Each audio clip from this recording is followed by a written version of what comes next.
Yunus. Yunus pasal 1, kita mulai membacanya.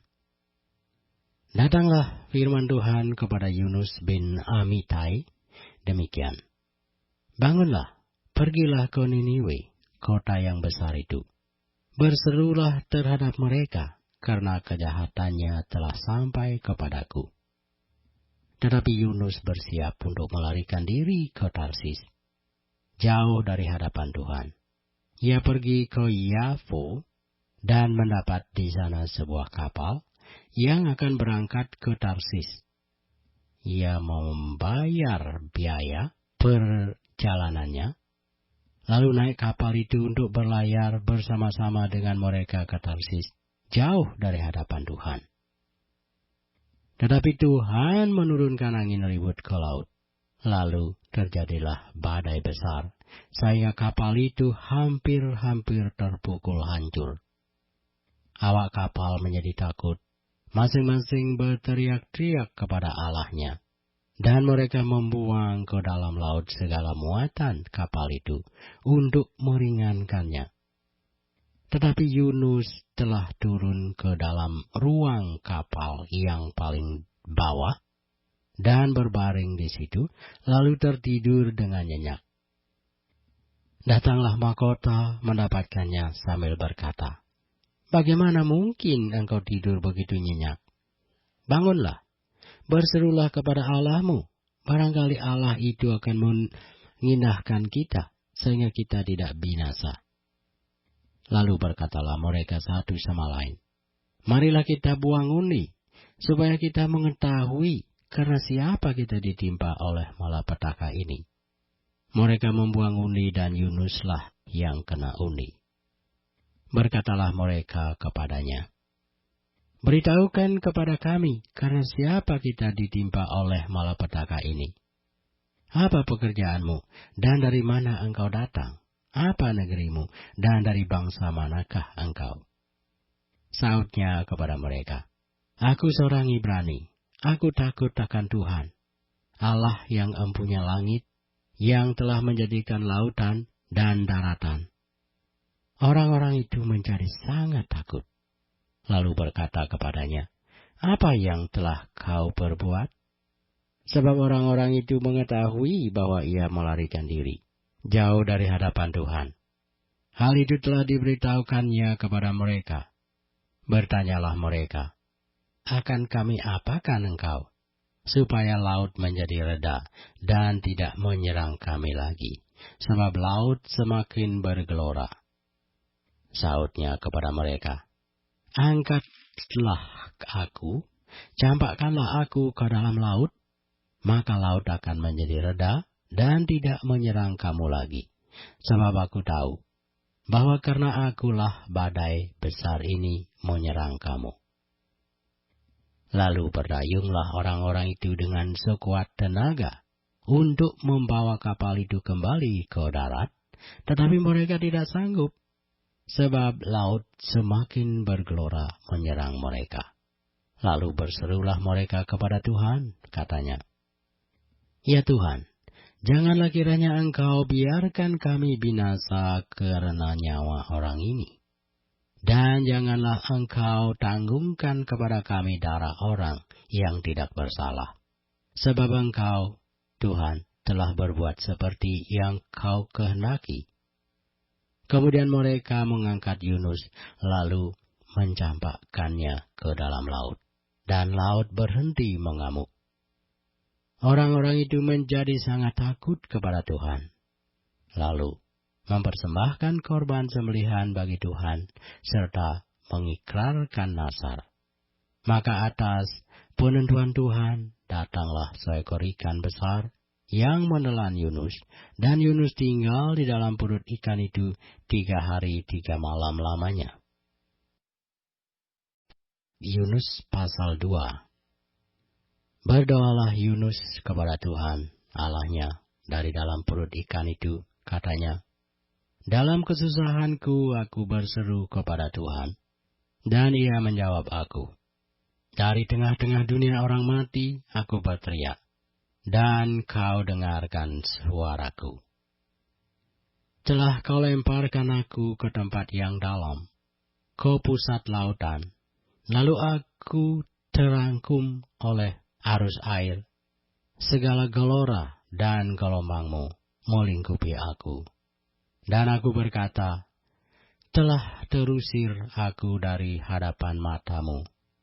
Mungkinkah aku memandang lagi bait-Mu yang kudus? Segala air telah mengepung aku, mengancam nyawaku. Samudra raya merangkum aku, lumut lautan membelit kepalaku.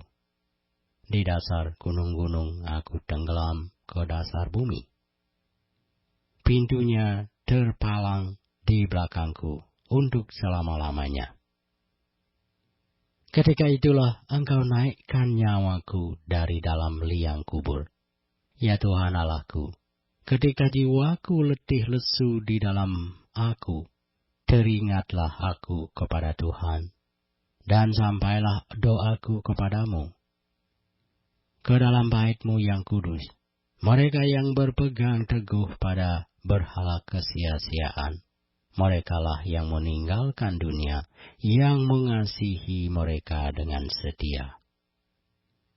Tetapi aku, dengan ucapan syukur, akan kupersembahkan korban kepadamu. Apa yang kunasarkan akan kubayar. Keselamatan adalah dari Tuhan. Lalu berfirmanlah Tuhan kepada ikan itu, dan ikan itu pun memuntahkan Yunus ke darat. Ini adalah Yunus pasal 3. Datanglah firman Tuhan kepada Yunus untuk kedua kalinya, demikian. Bangunlah, pergilah ke Niniwe, kota yang besar itu, dan sampaikanlah kepadanya seruan yang kufirmankan kepadamu. Bersiaplah Yunus, lalu pergi ke Niniwe, sesuai dengan firman Allah. Niniwe adalah sebuah kota yang mengagumkan besarnya, 3 hari perjalanan luasnya. Mulailah Yunus masuk ke dalam kota itu, sehari perjalanan jauhnya, lalu berseru, 40 hari lagi, maka Niniwe akan ditunggang balikkan.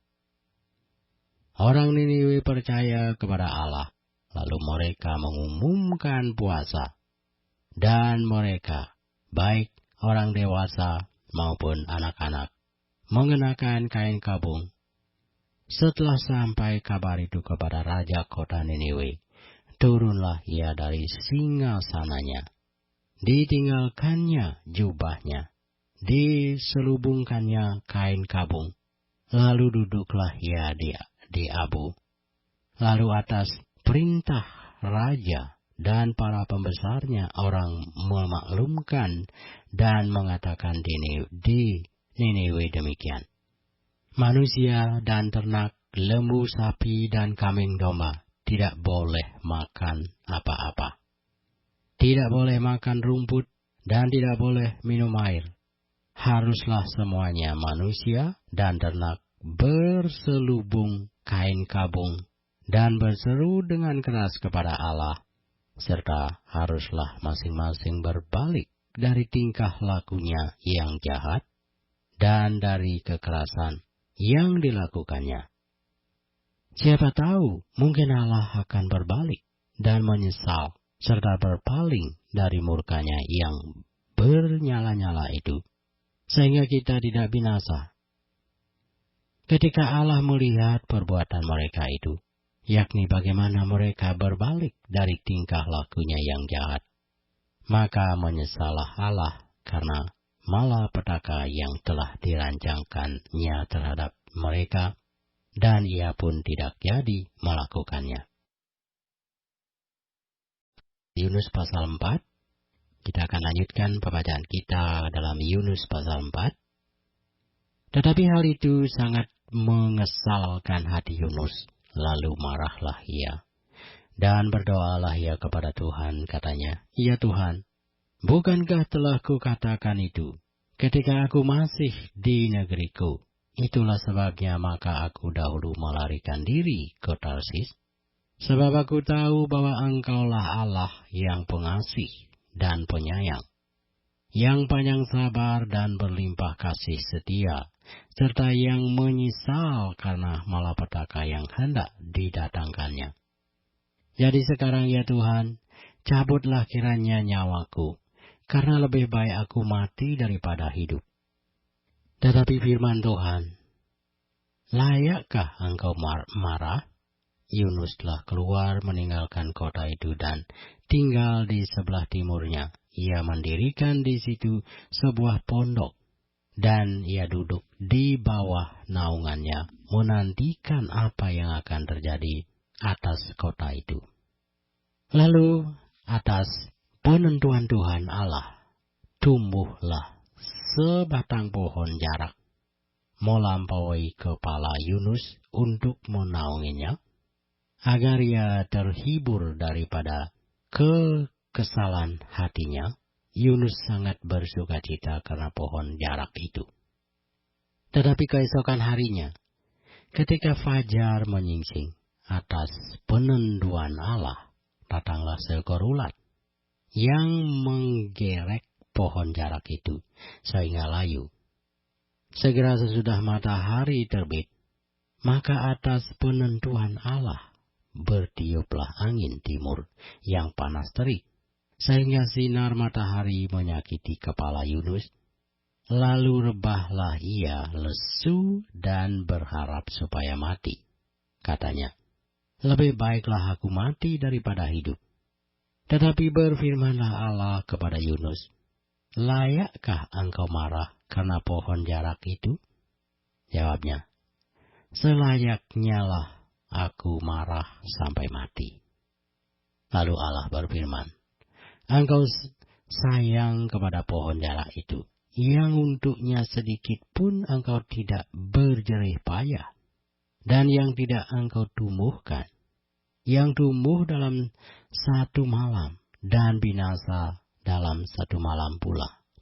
Bagaimana tidak aku akan tak sayang kepada Niniwe, kota yang besar itu, yang berpenduduk lebih dari 120.000 orang, yang semuanya tak tahu membedakan tangan kanan dari tangan kiri, dengan ternaknya yang banyak?